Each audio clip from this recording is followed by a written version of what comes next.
Good afternoon, students. I, Dr. Monica, welcome you all to the series of e-learning of Dravyaguna. In today's lecture, we are going to study the comparative aspect of two plants of Laghu Panchmul category, and these plants are Shalparni and Prishnaparni. Beside possessing the properties of Dashmul Dravyas, Shalparni and Prishnaparni, they are well known Rasayan Dravyas. As per the classification of Shushrut and Ashtang Hriday, Shalparni and Prishnaparni, these two drugs, they are included among the Laghu Panchamul Dravyas. In other Ayurvedic classics, four types of parnis they are described, which is known as Chatushparni. These are Shalparni, Prishnaparni, Muktparni, and Mashparni. And when combined, these four drugs they are known as Chatushparni. Whereas the combination of Shalparni and Prishnaparni is known as Parni Dvay. These parnis they are Balye, Bringaniye, Dravyas, which are used for enhancing the vitality and strength of the body.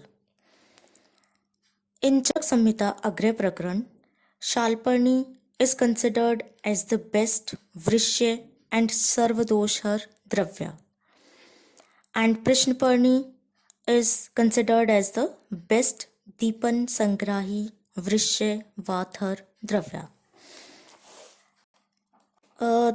As we see that the word Shalparni, it is composed of two words, and that is the Shal and Parni. The first word Shal, it stands for the Shal tree, which is botanically Shorea robusta, and the word Parni, it means the leaves. So the plant Shalparni gets its name because the leaves of this plant Shalparni, it resembles the leaves of the Shal tree. The Prishnaparni, or we can say the Prithakparni plant, it gets its name because of the variegated or blotched pattern in its leaf surface. Charak Samhita also included Prishnaparni in Grahi, Pachani, and Atisarhar Yavavagu.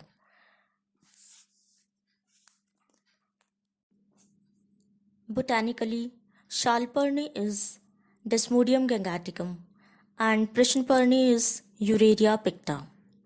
These both plants they belongs to the Fabaceae family.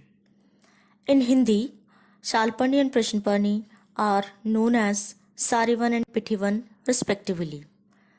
Flaxweed and Indian Uraria, these are the English names of Shalparni and Prishnaparni. Charak has mentioned Shalparni and Prishnaparni both in Shothar and Angaprashman Mahakashai. Prishnaparni is also included in Sandhaniya Mahakashai and Shalparni in Balya, Snehopag and Vaisthapan Mahakashai of Charak Samhita. In Shushrut Samhita, Shushrut has classified both the plants in Vidari Gandhadi and Laghu Panchmul Dravya, whereas Prishnaparni is also included in the Haridradi Gand. Synonyms or the Pryay: Vidarigandha, Anshumati, Dirgangi, Dirghpatra, Triparni, Sthira, Saumya, Tanvika. These are the synonyms of Shalparni. Prithakparni, Chiparni, Kalsi, Guha, Dhavni, Kaushtrukvinna, and Singhpuchi. These are the Pryay of Prishnaparni. First taking the synonyms of Shalparni.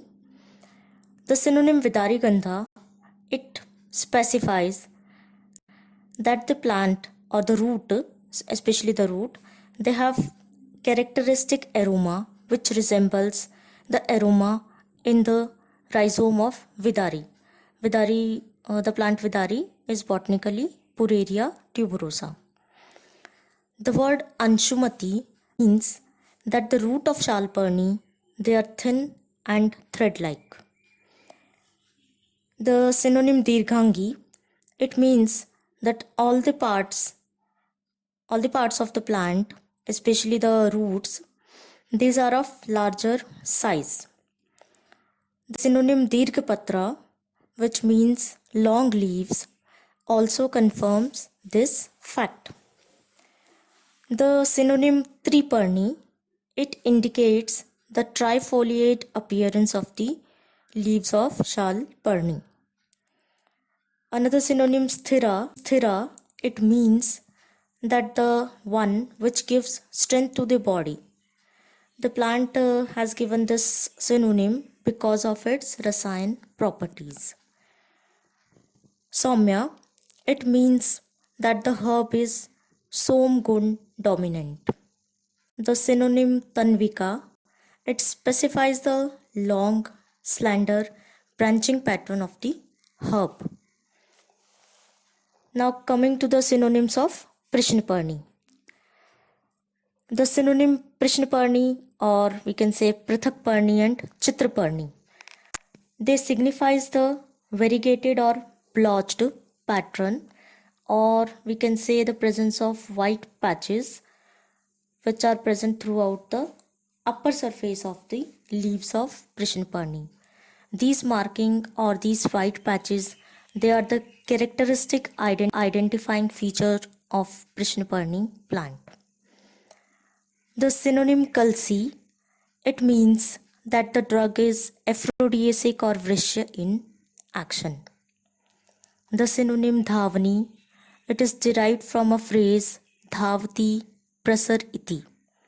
It specifies the spreading nature of the plant, that is, it easily spreads on the ground, and simultaneously when it is consumed, then it gets easily assimilated inside the body.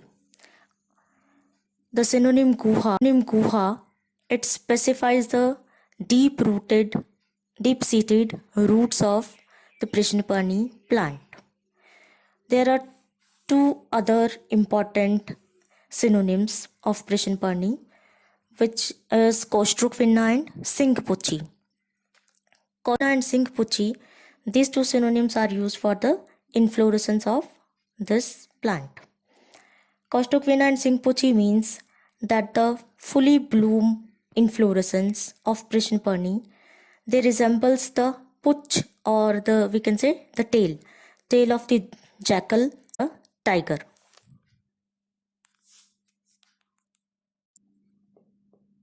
Distribution or the natural habitat of these two plants. Both these plants, they are easily found in the Indian subcontinent, especially in lower hilly regions, open plains, grasslands, and deciduous forest of Bengal, Bihar, Madhya Pradesh, and Maharashtra.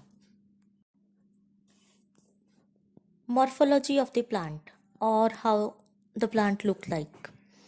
Shalparni and Prishnaparni, both these plants, they are perennial and erect herbs. They only differ in their height and the branching pattern. Shalparni is about 2 to 4 feet in height, while Prishnaparni, it reaches up to a height of 2 to 6 feet. Prishnaparni is less branched in comparison to the Shalparni plant. The branches of Shalparni, they are woody, angular, and droops easily on the ground.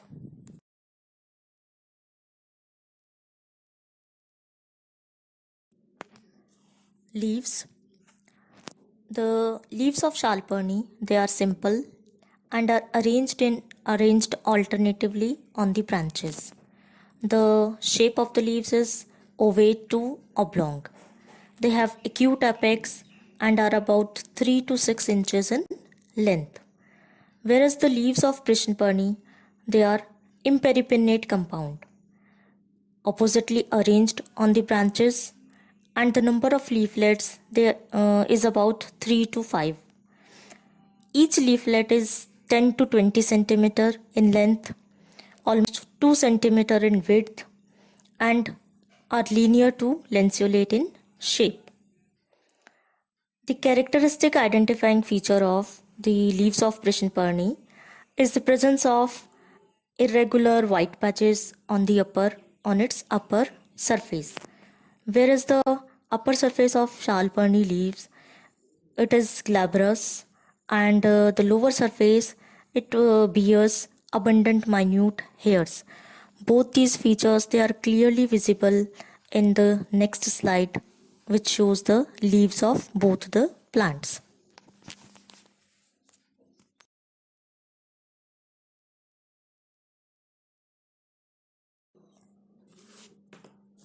Flowers of the plants. Both the plant they bears flowers on the erect racemose inflorescence.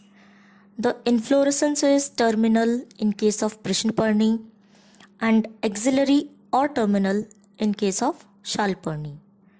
The color of the flowers are almost same, that is both the plants they bear pinkish white or deep purple colored flowers.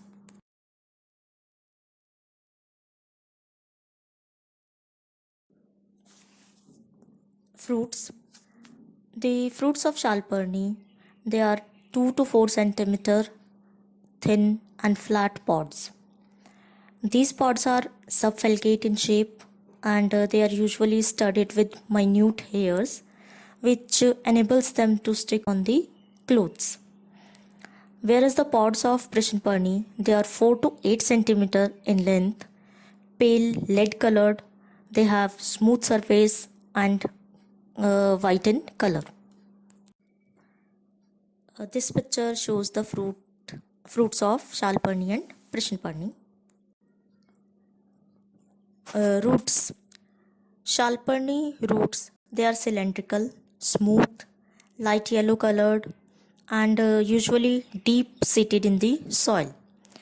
While the roots of Prishnparni they are tough, woody, grey or buff colored and pale yellow internally. Phenology or the flowering and fruiting pattern in these two plants. Shalparni it starts blooming in the month of August to September, whereas Prishnparni it bears flowers in the month of March. Shalparni starts fruiting from the month of September to December, and Prishnparni from July to December. And both these plants they start regenerating or they regenerate into new plants through their seeds. Raspanchak. Both the plants they are similar in their Raspanchak.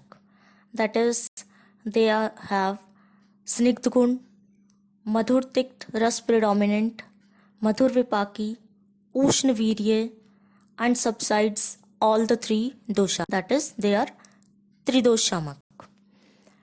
The only difference is that Shalparni is Guru Gun Pradhan, while Prishnparni is Laghu Gun dominant. Chemical constituents.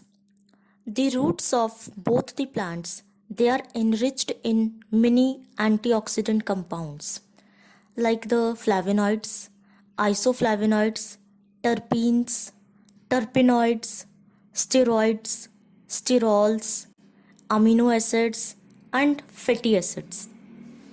In addition to these compounds, Shalparni also possess pterocarpon and coumarin compounds. This slide shows the shlok of Shalparni and Prishnparni, and this shlok is taken from the Guruchadi work of Bhav Prakash Nighantu. Karm or the actions of the drugs. Besides being a part of renowned anti-inflammatory formulation Dashmool, Ayurvedic classical texts and Nighantus they designated Shalparni and Prishnparni as a Balya, Bringmaniya, Vrishya, Rasayan, and an Angamart Prashman Dravya. Angamart Prashman Dravyas are those which gives relief from body ache.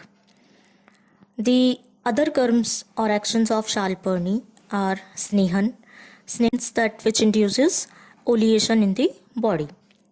Santaphar, which is also we can say antipyretic drugs. This action is quoted in Rajnikantu.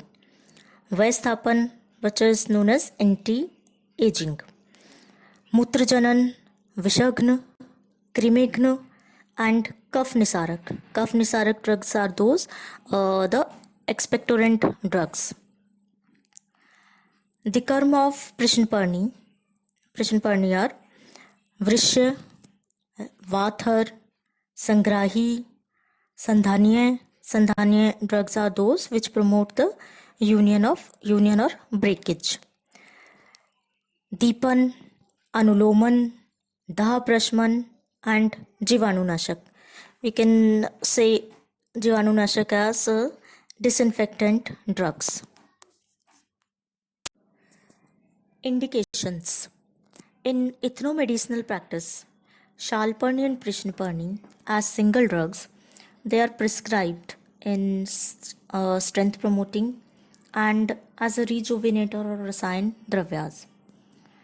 Shalparni is an eminent medicine for respiratory tract diseases like CAS, especially in Shataj CAS, SWAS, asthma, Rajakshma, which is correlated with tuberculosis, bronchitis,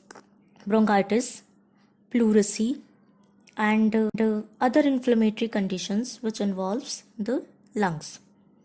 It is also prescribed in Dorbalye, general body weakness, Shosh, which is emaciation, Jwar, especially in Visham Jwar, Krimi Rog, Vyadhi, Arsh, Atisar, Vaman, Mutradaha, Prameh, Raktvikar, and some conditions of heart disease or Hriday Rog. Coming to the indications of Prishnparni, in Shushru Samhita, pregnant women are advised to take Prishnparni Siddh Grit in the 7th month of their pregnancy for the smooth maintenance of pregnancy. The other ailments in which Prishnparni is indicated are Raktpit, Raktatisar, Raktarsh, Daha, Shukra Dorbalye, Asti Bhagna, Jwar, Vaman, Trishna, Shosh, Grihini Rog, and Kaswas. Parts use and dose. Roots are the officinal parts used for both the plants, and it is best to be used them in the form of decoction. The dose of decoction is about 50 to 100 ml, and if required, the root powder may be taken as in a dose of 3 to 6 grams. Formulations. Dashmul Kwat and Dashmul Arisht, these are the common formulation of Shalparni and Prishnparni. Prishnparni Adi Kwat is another popular marketed formulation of Prishnparni, and Shalparni is also available in Shalparni Adi Kwat, Vriddh Chagalya Adi Krit, Agastya Rasayan, Vyagri Tel, Chitra Kharitki. These are the other some formulations of Shalparni. Therapeutic uses of Shalparni. Shalparni is used in Ardhitvat, which is also known as facial paralysis. The root juice or the mool swaras of Shalparni is advised to take as nasya in Ardhitvat, which is in turn followed by pre and post application of root juice of Shalparni over the temple region, head region, and the region around the nostrils. Daily intake of Shalparni Sheer Pak is also advisable in Vataj Hriday Shul. In Raktapit, the leaves or the roots of Shalparni, they should be used with mudgras or as a dietary preparation, or we can use the boiled water of mugd ras. Shalparni mulkwat, when mixed with some quantity of marich powder or the black pepper powder, it is beneficial in many raktaj vyadhi. In Vatrakt, daily consumption of milk boiled with the roots of Shalparni, Prishnparni, Brihti and Kantkari. These are an effective remedy in Vatrakt and it should be used daily. For easing the process of delivery, application of Shalparni Mool Kalk or the root paste on the navel region, pelvic region or the vulval region, it helps in easy induction of the labor, or we can say the process of delivery. It will become smooth and easy, and hence Shalparni promotes the Sukh Prasav. Therapeutic uses of Prishnparni. Coming to the therapeutic uses of Prishnparni, Prishnparni is used as a Vrandropak Dravya, that is a wound healing agent. For enhancing the wound healing activity, ghrit is prepared from the roots of Prishnparni, Kapikachu seeds, rhizomes of Haridra, Malti, Sharkara, and many other drugs of Kakulyadi Gan. In Vrand, it is advised to apply this ghrit at least twice daily. In Raktatisar, a dietary preparation which is known as Peya is prepared with the root of Prishnparni, and it is consumed daily to check the bleeding, or to arrest the bleeding in Rakt Atisar. Similarly, in Raktarsh, a dietary preparation known as Laj Peya is prepared with Bala and Prishnparni root, and this is proved as an effective remedy to control Raktarsh. In Raktpit also, Yavagu, which is further dietary preparation, a Yavagu is prepared with the Masoor dal and Prishnparni mool. In this Yavagu, Madhu and Sharkara is added, and this is also an effective remedy to control bleeding in Rakt Pit. For promoting union of fractured bones, Prishnparni mool churn or the paste or the kalk is advised to take daily with masras continuously for 3 weeks. It will helps in joining of the fractured bones. Lastly, in case of excessive thirst due to alcoholism, instead of taking the plain water, Prishnparni Siddha Jal is advised to take or used. Thank you very much for your patience learning.